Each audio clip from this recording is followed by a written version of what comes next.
야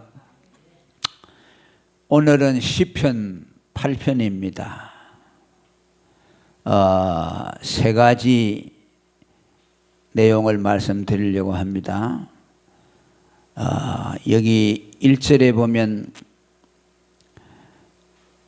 여호와 우리 주여 주의 이름이 온 땅에 어찌 그리 아름다운지요 라고 말씀합니다. 하나님의 이름의 아름다움에 대해서 찬미하고 있습니다. 하나님의 이름의 아름다움이 온 땅에 그것이 나타나고 증거되어서 그 이름이 영화롭게 되어진다는 것을 말씀합니다. 주기도문에서도 우리에게 기도를 가르칠 때에 이름이 거룩히 여김을 받으시오며 라고 말씀해 주셨습니다. 우리 예수 믿는 사람에게는 하나님의 이름이 전부라고 해도 과언이 아닙니다. 십계명에 나오는 대로 제2계명도 여호와의 이름을 망령되 일컫지 말라라고 말씀합니다. 우리는 그 이름을 존귀하게 하는 사람들입니다. 그리스도인이라고 하는 말씀은 뭐입니까? 우리의 신분 위에 이미 하나님의 이름이 있습니다. 계시록에 보면 우리 이마에 아버지와 아들의 이름이 새겨져 있다고 말씀합니다. 그러니까 이제 우리가 예수를 믿고 구원을 받은 사람들은 더 이상 우리는 사사로운 사람이 아니라 하나님의 이름이 우리에게 덮여져 있는 이름의 권세 아래에 있는 그 이름의 아름다움을 우리가 목도하며 그 이름의 영광을 위해서 사는 것이 오늘 우리 성도들이라는 뜻입니다. 그래서 오늘 여기 시편 기자도 하나님의 이름을 먼저 열거하고 있습니다. 그의 소망은 하나님의 이름이 온 땅에 아름답게 되는 것. 이미 아름답게 되었고 그것을 목도하고 또 그 이름이 온 땅에 충만함으로 그 아름다운 이름이 충만하기를 시편 기자는 기원하고 있습니다. 하나님의 이름이 아름답다, 온 땅에 아름답다 하는 말씀에는 두 가지 뜻이 있습니다. 하나는 하나님이 지으신 모든 창조 만물, 하늘과 땅을 비롯해서 그 아름다운 창조물을 통해서 하나님의 이름이 높여진다는 뜻입니다. 왜 그렇습니까? 이 세상 우주 만물은 아무것도 없는 가운데서 하나님이 모든 것을 창조했습니다. 그래서 천지 만물은 전부 하나님의 작품입니다. 찬송가 78장에도 참 아름다워라 주님의 세계는 전부 하나님이 창조했습니다. 그러니까 우리는 창조물을 바라볼 때마다 거기서 하나님의 이름을 보아야 됩니다. 하나님이 저것을 창조했구나. 해와 달을 창조하시고 하늘과 땅을 창조하시고 모든 생명을 창조했다는 것을 우리는 보고 고백하고 인정하며 영광을 돌려야 합니다. 로마서 1장 20절에도 창세로부터 보이지 아니하는 모든 그의 능력과 신성이 만물 속에 내재되어 있다고 말합니다. 이제 타락이 되기 때문에 우리는 그 자연 계시를 통해서는 하나님을 충분히 볼 수 없어요. 우리가 만일 타락하지 않았다면은 하늘과 땅과 바다와 모든 걸 볼 때마다 거기서 하나님의 신성을 발견하고 그것을 통해서 하나님을 충분히 알 수 있었습니다. 그러나 인간이 타락한 이후에는 그것을 가지고는 하나님을 알 수 없어요. 그럼에도 불구하고 그 속에는 하나님의 신성이 배어 있으므로 희미하나마 우리는 그것을 발견하게 되는 겁니다. 그래서 모든 창조물 속에서 주님의 이름이 숨겨져 있고 주님의 신성이 그 속에 있기 때문에 하나님은 자연 만물을 통해서 오늘 또 자신을 계시하고 있는 겁니다. 그 다음에 두 번째 의미는 하나님의 구원의 이름이 온 땅에 충만하여 세상의 만민이 다 그 이름을 알 수 있도록 했다는 뜻입니다. 우리 주의 이름이 온 땅에 어찌 그리 아름다운지요. 우리는 하나님을 아는데 첫째는 자연계시를 통해서 희미하게 알고, 둘째는 하나님의 이름을 복음을 통해서 알게 됩니다. 예수라는 그 이름은 복음입니다. 그 복음이 성도들에 의해서 온 땅에 증거됨으로 가는 곳마다 예수라는 이름이 충만하다는 뜻입니다. 예수님이 제자들에게 예루살렘과 유다와 사마리아와 땅 끝까지 이르러 내 증인이 되라 하는 말은 땅 끝까지 이 세상 모든 민족에게 가서 예수의 이름을 증거해서 그 이름이 온 땅에 편만하도록 하라는 뜻입니다. 그렇게 되면 이제 예수님이 이 땅에 재림하신다고 말씀합니다. 히브리서 8장 11절에 보면 이제 종말이 되면은 각각 자기 나라 사람과 각각 자기 형제를 가르쳐 이르기를 주를 알라 하지 아니할 것은 저희가 다 작은 자로부터 큰 자까지 다 나를 알미니라. 복음이 다 땅끝까지 증거되어서 예수 이름을 알지 못하는 이가 얻게 되는 때가 온다는 것을 말합니다. 그러면 그때는 예수님이 재림하게 되는 종말의 때가 되는 겁니다. 그러니까 예수님의 이름, 그 이름은 얼마나 아름답습니까? 그 이름으로 우리가 구원을 받고 그 이름으로 죄사함을 받고 그 이름으로 하나님의 자녀가 되는 겁니다. 그 예수 이름이 이미 우리에게 와 있고 또 우리의 입을 통해서 온 땅에 예수의 이름을 증거함으로 그 이름의 아름다움을 전파하도록 우리에게 사명을 주셨습니다. 전도서 7장 1절에도 보면 아름다운 이름이 보배로운 기름보다 낫다고 말합니다. 보배로운 기름이라는 것은 이스라엘 사람들은 그 기름은 치료하는 약입니다. 감람나무에서 나오는 그 기름은 만병통치약이라고 말할 수 있는데 그 기름을 굉장히 소중하게 생각했습니다. 그런데 그 기름보다 아름다운 것이 뭐야?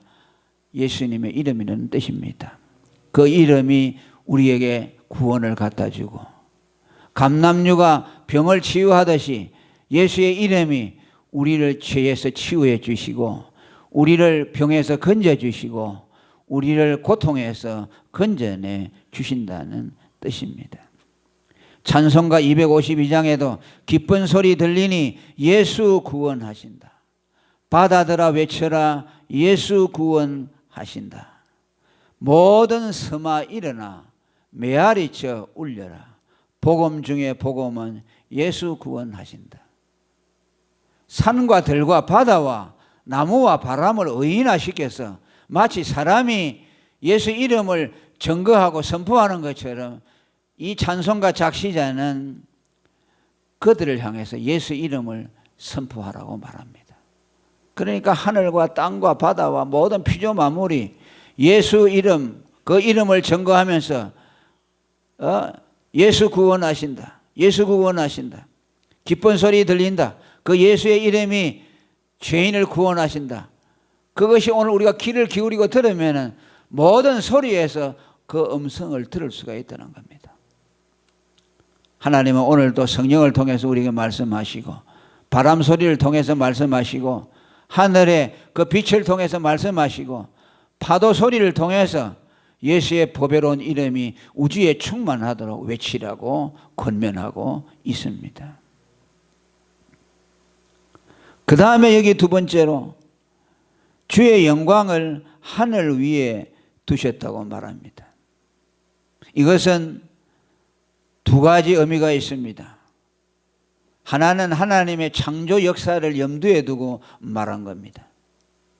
주의 영광을 하늘 위에 두었다는 것은 창세기 1장 16절에 해를 큰 광명이라 했고 달을 작은 광명이라 했고 해로서 낮을 주관하게 하고 달로서 밤을 주관하게 했다. 그래서 하늘에 큰 영광, 작은 영광이 있어서 그것들이 하늘 위에 두어져서 오늘 이 땅을 널리 비춰주시고 또 그것을 통해서 하나님의 영광을 선포합니다. 시편 19편 1절에도 하늘이 하나님의 영광을 선포하고 궁창이 그 손으로 하신 일을 나타낸다고 말합니다. 그 다음에 또 하나는 하나님의 영광을 죄인들이 침범하지 못하도록 하늘 위에 높이 두셨다는 뜻입니다. 하나님은 자기의 영광을 소중하게 생각합니다. 자기의 영광이 침범당하는 것을 허락하지 않습니다. 왜 죄인들로 하여금 지성소에 함부로 들어오지 못하도록 했느냐? 죄인들이 하나님이 임재하시는 지성소에 들어오면 하나님의 영광이 침탈을 당하기 때문에 그는 즉시 그 자리에서 죽게 됩니다. 다윗이 법궤를 가져올 때에 그 법궤가 그 누굽니까? 기억이 이름이 잘 안 나는데 우사가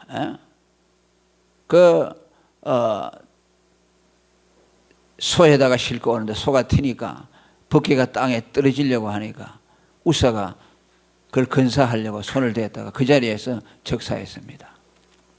왜? 하나님은 거룩하신 분이기 때문에 하나님 앞에 나아갈 때는 반드시 정결의식을 해야 돼요.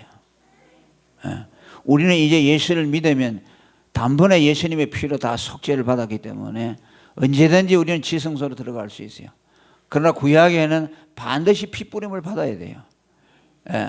하나님의 임재에 들어가려면 반드시 짐승을 잡아서 피를 뿌리고 정결한 의식을 해야 되는데 그걸 하지 아니하고 법궤를 바로 손을 댔으니까 그 자리에서 척사했습니다.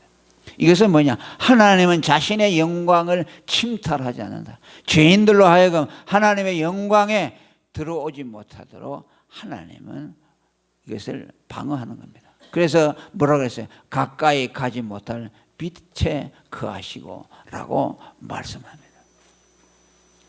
그러니까 하나님은 당신의 영광을 위해서 그 영광을 하늘 높이 두시고 인간으로 하여금 거기에 접근하지 못하도록 하셨다는 뜻입니다. 시편 108편 5절에도 하나님이여 주는 하늘 위에 높이 들리시며 주의 영광이 온 세계에 높으시기를 원하나이다. 무슨 말입니까? 우리는 하나님의 영광을 침탈하지 아니하려고 해야 됩니다. 그분의 영광을 보존하려고 해야 됩니다. 그분의 영광의 이름이 손상을 입지 않도록 해야 합니다. 아멘. 그 이름이 모욕을 당하지 않도록 해야 돼요. 그분의 영광이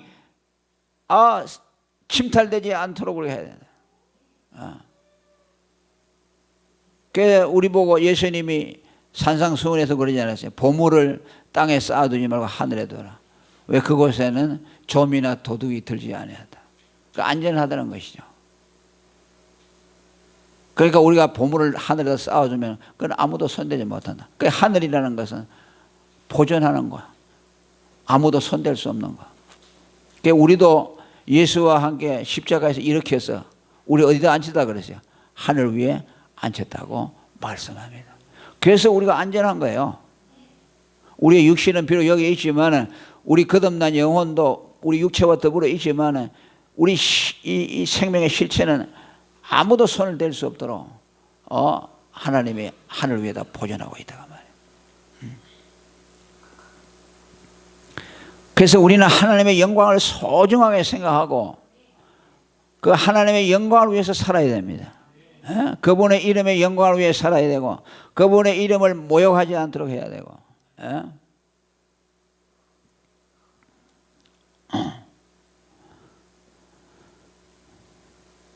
그리고 세 번째로 하나님은 어린 아이를 통해서 하나님의 권능을 세운다고 말합니다. 2절의 말씀을 읽으면 2절에 시작.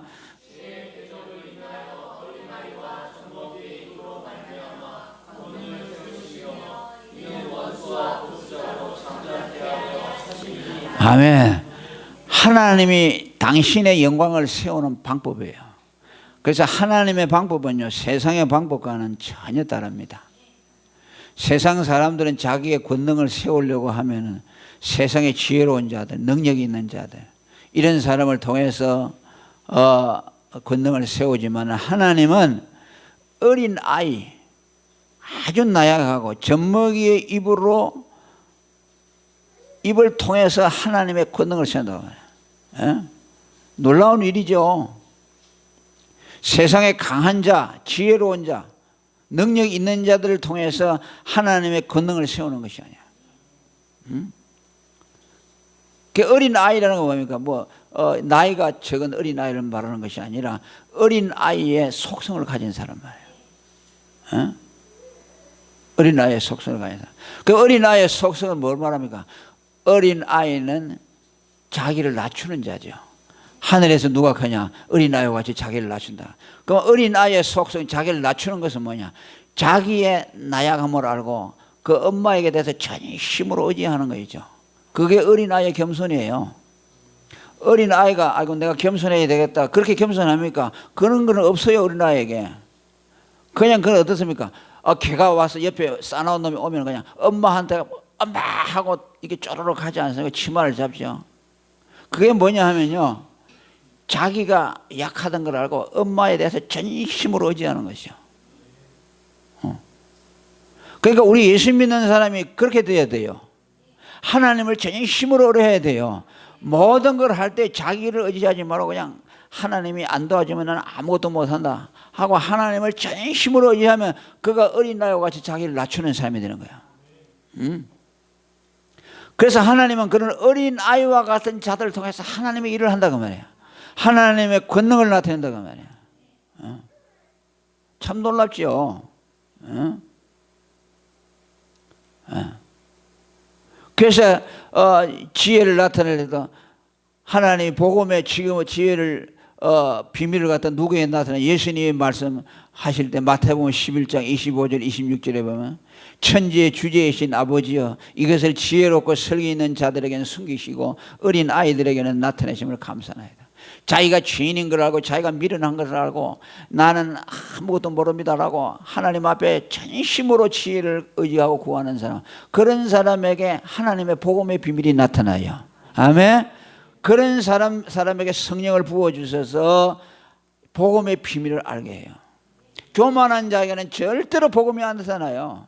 자기 의를 의지하고 자기가 자기 능력으로 성경을 파보겠다고 달려드는 사람한테는 성경은 절대로 열리지 않아요. 나는 아무것도 몰라요. 성령을 의지하고 하나님 앞에 나는 미련합니다. 주님을 의지합니다 라고 할 때 하나님의 지혜가 열리는 것이다. 그래서 세상의 지혜로운 자들은 숨기시고 어린아이에게 나타내는 걸 감사하느라. 그 어린아이는 겸손한 것이요. 그 어린아이는 뭐야? 그냥 자기가 숨김이 없어요. 그냥 그대로 하잖아요. 어린아이들 어디 가서 하나 배워오면요, 그대로 집에 와서 하잖아요. 밭에 나가서 노래를 하나 듣고 오면 그대로 하거든요. 그러니까 오늘 이 말씀, 주의 대적을 인하여 어린 아이와 젖먹이의 이름으로 만의 권능을 세운다는 말씀은 뭘 말하냐 하면요, 예수님이 예루살렘 입성할 때에 예수님이 나귀를 타고 들어오잖아요. 그때 예수님을 성전에서 맞이하는 사람들 뭐냐? 어린 아이들이요. 어린 아이들이 종려잎을 가지고 와서 다윗의 자손이 하고 막 했어요. 어른들은 눈치 보고 있어요. 그 예수 보고 그러면 큰일 나잖아. 다윗의 자손이라 그러면은 안 되죠. 그건 예수를 갖다가 다 부인하고 있는데. 그러니까 어른들은 눈치 보면서 그거 못하고 있는데, 어린 아이들은 자기가 하나님이 주시는 진리대로 그대로 아는 대로 다윗의 자손이 하면서 흔드는 것이야. 그러니까 그 입을 통해서 예수님이 영광을 받은 것이요, 예수가 다윗의 자손이라는 것을 어린 아이들의 입을 통해서 증거되고 있어요. 어른들은 못하잖아요. 겁이 나서. 믿음이 조금 있어도 눈치 본다고 못하고, 아니면은 자기 지혜를 의지하니까 하나님이 복음의 비밀을 나타내지 않으니까 예수가 누군지 모르니까 다윗의 자손이라고 말할 수가 없죠. 그래서 어린 아기와 젖먹이들의 입에서 나오는 찬미를 온전케 하셨다고 마태복음 21장 16절에 말씀하고 있어요. 그러니까 오늘 우리가 어린 아이와 같이 돼야 돼요. 예. 하나님 앞에서 요령 부릴 것도 없고, 우리가 배우면 배운 그대로, 예? 아 이게 진리다 그러면 진리 그대로 말하고, 예? 아 예수 믿으면 구원한다 그거 배웠으면 그냥 그걸 가지고 우리가 말하고, 우리가 찬송해야 될 자리에 가면 찬송하고, 내가 어리석고 무지하다는 걸 알고 나는 하나님 미련합니다. 복음을 열어주시옵소서. 성령을 의지할 때 하나님의 복음이 열리게 된다. 그런 사람들을 들어서 하나님이 쓰시는 것이요. 다윗이 그랬잖아요. 다윗이 10대에 어떻게 그 골리앗을 물리치러 나갑니까? 그건 믿음이 순수하게 어린아이와 같은 그 믿음이 있어요. 그 아버지로부터 들은 복음, 하나님의 말씀을 들어가지고, 하나님은 전능하시다. 그죠? 하나님은 전능하시다. 그러니까 하나님만 믿으면 내가 이길 수 있다. 그 형들은 몰랐겠어요? 다 들었겠죠. 그런데 그들은 그대로 안 믿는 것이요. 그런데 다윗은 그대로 믿고 내가 저 물맷돌만 가지고 나가서 하나님의 이름만 가지고 나가면 저 이길 수 있겠다. 그 믿음이 어린아이와 같습니다. 그래 가서 골리앗을 무너뜨렸어요. 그래서 오늘 이 시편 기자, 오늘 이 기자도 다윗이죠. 다윗이 기록한 것인데, 이 다윗이 신앙이 정말 이 시편에 많이 기록해야 되는데요. 다윗의 믿음이 정말 얼마나 좋은지 몰라요. 우리가 지금 시편을 1편부터 계속 하잖아요. 아마 내가 이거 죽을 때까지 하더라도 시편 다 못할 것 같아요. 아직 복음이 얼마나 많은지 몰라요. 삼위일체 하나님이 나오고, 구속의 도리가 나오고, 이 자연 만물의 그를 통해서 영적인 비밀을 우리에게도 가르쳐 주시고, 그래서 오늘 이 다윗은 세 가지를 우리에게 말씀하면서 자연의 아름다움을 통해서, 그 자연이 나타내는 비사를 통해서, 비유를 통해서 예수 그리스도의 구속의 복음을 말해주고, 이 땅에 하나님의 창조의 솜씨를 통해서 그의 이름이 나타난 것처럼, 바로 그것은 오늘 신약에 와서 예수 그리스도의 이름이 온 땅에 충만해서 그 이름의 아름다움이 사람들의 입에 오르내리게 하고, 그 이름을 칭송하게 되고, 그 이름이 온 땅을 지배하게 되고 한다는 것을 우리에게 가르쳐 줬어요. 그래서 오늘 저와 여러분은 예수의 이름의 아름다움을 우리는 자랑할 수 있기를 바랍니다. 그 이름을 이 땅에 편만하도록 우리는 이것을 드러내야 되고, 또 우리는 하나님의 영광을 소중하게 여기고 그 영광이 손상 침탈을 당하지 않도록 우리는 보존하고, 내가 그리스도인인데 하나님 그리스도인으로서 이 이름이 내게 덧입혀지는데 나로 인해서 하나님의 이름이 욕먹지 않도록 해주시옵소서. 그래서 주님의 이름을 높이 이렇게 존귀해서 이렇게 하늘에 보물을 쌓듯이 이렇게 그 이름을 우리가 보존하려고 해야 됩니다. 아멘. 여호와의 이름을 망령되이 일컫지 말라. 그렇게 하는 자는 죄 없다 아니하리라고 주님이 말씀하셨습니다. 그리고 우리는 어린 아이와 같이 순수해야 합니다. 우리 자신의 어리석음과 무지를 알고 전심으로 하나님을 의지하고, 그런 자에게 복음의 비밀이 열려지는 것이고, 또 그들을 통해서 하나님이 역사하셔서 원수와 보수자로 하여금 잠잠하도록 한다. 그러잖아요. 2절에 뒤에 다시 한번 읽어봅니다. 시작. 어린 대적을 인하여, 주의 대적을 인하여 어린 아이의 젖먹이의 입으로 말미암아 권능을 세우시며 이는 원수와 보수자로 잠잠케 하려. 원수를 누가 무너뜨리느냐? 어린 아이와 같은 사람이 무너뜨리는 거야. 어린 아이와 같은 거야. 믿는 그대로, 믿음 그대로 고백하고 나타내는 사람. 자기의 연약함을 알고 하나님을 전심으로 의지하는 사람, 그런 사람을 통해서 오늘도 하나님의 역사합니다. 우리 모두 이런 분들이 되시기를 축원합니다. 통성으로 기도하겠습니다.